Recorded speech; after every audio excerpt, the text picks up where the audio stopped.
चलते हुए हमें आए गए। मुस्तफा कमाल ने अरकान असेंबली के बाद मुत्तहिदा के जिम्मेदारान की विकटें गिराना भी शुरू कर दी। मुत्तहिदा के 260 जिम्मेदारों ने कायद से बगावत कर दी।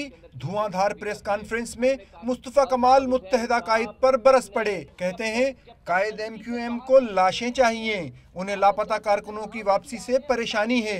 इमरान फारूक कत्ल केस से बचने के लिए अवामी मैंडेट गिरवी रख दिया गया। हुकूमत वक्त को, स्कॉटलैंड यार्ड को, इंटरनेशनल एस्टेब्लिशमेंट को वो गिरवी रख चुके हैं। आपका मैंडेट बेच चुके हैं। उनको अपनी जान बचानी है। इस मैंडेट उनको इसलिए चाहिए कि उनको अपनी जान बचानी है, अपनी गिरफ्तारी से डरना है। सरबराह पाक सरजमीन पार्टी ने MQM के लापता कारकुनों की बाजियाबी के साथ उन्हें बलोचिस्तान और फाटा की तर्ज पर पैकेज देने का भी मुतालबा किया और ये गारंटी दी कि वो गलत काम नहीं करना चाहते। उन्होंने वापसी का मकसद भी बताया। क्या फरिश्तों के ऊपर तबलीग करने आए हम लोग? नहीं भाई, भटके हुए लोगों को तो रास्ता दिखाने आए।